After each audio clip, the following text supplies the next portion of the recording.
Bienvenue à toutes et à tous sur Grand Littoral TV en ce mercredi 17 janvier. Et soyez prudents dans les prochaines heures, un nouveau coup de vent est prévu dans la région des Hauts-de-France. Ça va souffler notamment la nuit prochaine à l'intérieur des terres, mais aussi et surtout sur notre littoral. On fait le point avec Régis Crépé de la chaîne Météo. Il s'agit donc d'une grosse dépression qui va passer dans la nuit de mercredi à jeudi sur les îles britanniques et qui va s'évacuer jeudi matin vers la mer du Nord et sur les rivages de la Hollande. Donc du coup, en marge de cette grosse dépression, dans la nuit de mercredi à jeudi et jeudi matin, nos deux départements du nord de la France, le Nord et le Pas-de-Calais, seront véritablement en marge de cette tempête des îles britanniques. Il faut donc s'attendre à un nouveau renforcement des vents qui seront tempétueux sur le littoral, notamment en allant vers le Boulonnais, vers Dunkerque. On pourrait avoir des rafales à 120-130 km/h. Pour l'intérieur des terres et la métropole lilloise, on doit s'attendre à des rafales de vent proches de 100 à 105 km/h. Il s'agit donc d'une tempête hivernale tout à fait classique, mais qui sera nettement plus violente en revanche en remontant le long du littoral de la mer du Nord vers la Belgique et la Hollande. Le nord de l'Allemagne aussi doit s'attendre alors à une très forte tempête pour la journée du jeudi. Et vous retrouvez les prévisions météo complètes juste après ce flash. 13% de chômage dans le Nord, 12% dans le Pas-de-Calais. Les chiffres du dernier trimestre 2017 se montrent toujours aussi élevés près de chez nous, des chiffres au-dessus de la moyenne nationale. Alors pour tenter de trouver un emploi, des nordistes passent la frontière et postulent chez nos voisins belges. Certaines agences de recrutement suivent cette tendance, d'autant plus que les entreprises de la Flandre belge sont en demande. À Courtrai, dans cette agence belge, le recrutement se fait de Dunkerque à Valenciennes pour des salaires plus élevés qu'en France. L'an dernier, ce sont plus de 2000 Français qui ont été recrutés pour des postes en Belgique et la barrière de la langue n'est pas un obstacle. Je propose d'écouter cette responsable d'agence de recrutement interrogée par Brieux-Gorgy. On travaille dans tous les domaines de l'industrie, donc aussi bien le textile, métallurgie, agroalimentaire, logistique, chimie, etc. Vraiment, on recrute tout type de profil pour travailler dans l'industrie. Il faut savoir que pour travailler dans l'industrie, dans tout ce qui est production, il ne faut pas parler le néerlandais. Donc on recrute vraiment des personnes pures francophones pour travailler en fait dans toutes les entreprises spécialisées dans ces domaines-là. C'est demain que débutera le recensement pour 2018. Comme à chaque fois, c'est un échantillon de logements qui a été sélectionné pour répondre à un questionnaire concernant les situations de famille au sein des foyers. Les réponses permettent au pouvoir public d'adapter les infrastructures aux besoins de la population, comme l'ouverture de crèches ou encore la construction de logements. La participation à ce recensement est obligatoire et anonyme. Dans notre région, plus de 400 000 foyers seront sollicités dans les prochaines semaines. Depuis quelques années, ce recensement peut se faire en ligne, même si la version papier reste d'actualité, comme l'a expliqué le responsable régional de l'INSEE au micro de Xavier Silly. Il nous est demandé à nous, administration, de nous moderniser.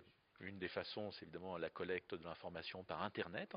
Donc oui, c'est le mode maintenant habituel. Ça fait 3 ans qu'on s'y prépare et on a à peu près un habitant sur 2 qui y répond. Donc c'est plus rapide, c'est plus sécurisé et on s'est aperçu que la qualité des réponses était meilleure au total. Alors bien évidemment, tous nos concitoyens n'ont pas Internet ou ont un petit peu des craintes. Donc là, on a toujours la méthode traditionnelle où un agent recenseur vient visiter ces personnes et leur remet un questionnaire à remplir, un questionnaire papier. Tous les habitants du logement le remplissent et l'agent recenseur vient le rechercher. Allez, ce portrait à présent sur Grand Littoral TV, celui de Germain Bailly, un geek passionné par l'univers fantastique. Sa passion, créer des objets de décoration avec des matériaux à moindre coût. Et pour cela, il a étudié les techniques d'effets spéciaux et de fabrication. Et vous allez le voir, il a orné ses murs de ses différentes créations. Pour nous, Louis Caillé l'a rencontré chez lui à Étaples. Infographiste il y a encore 6 ans, Germain Bailly est désormais forgeron geek. Ce passionné d'effets spéciaux et de science-fiction est passé maître dans la création d'objets tirés de l'univers fantastique. Je vais voir beaucoup d'autres bricoleurs sur internet, d'autres passionnés aussi. Je m'inspire des méthodes du cosplay. Parfois je vais chercher l'idée chez un ferronnier, chez un ferrailleur, peu importe. Disons que les moteurs de recherche sont vos amis et je cherche simplement. Ça prend du temps mais je cherche. Et j'en finis par trouver. L'univers fantastique, il s'en inspire pour créer à sa manière des armes, des casques, des personnages et autres créatures tirées de films, de comics ou encore de mangas. Des répliques? Non, mais des objets revisités. Je déteste en fait faire une copie pure et simple.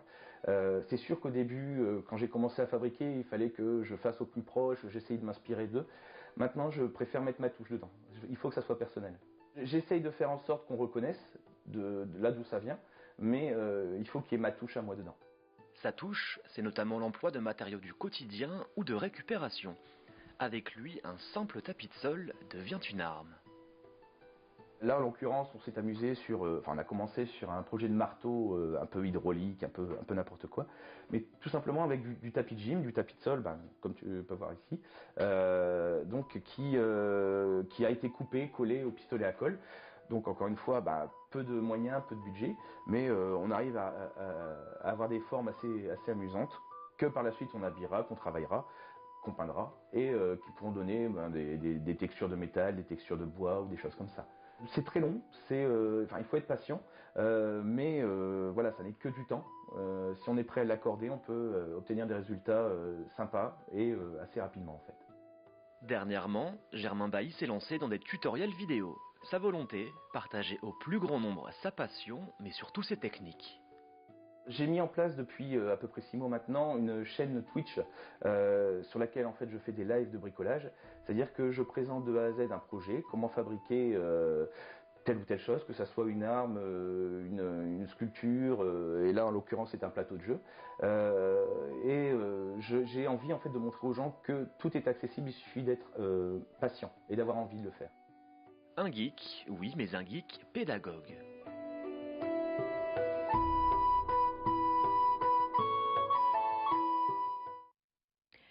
Je vous rappelle la plus grande prudence sur notre littoral dans les prochaines heures en raison des rafales de vent annoncées. Tout de suite, vous retrouvez sur Grand Littoral TV le bulletin météo complet.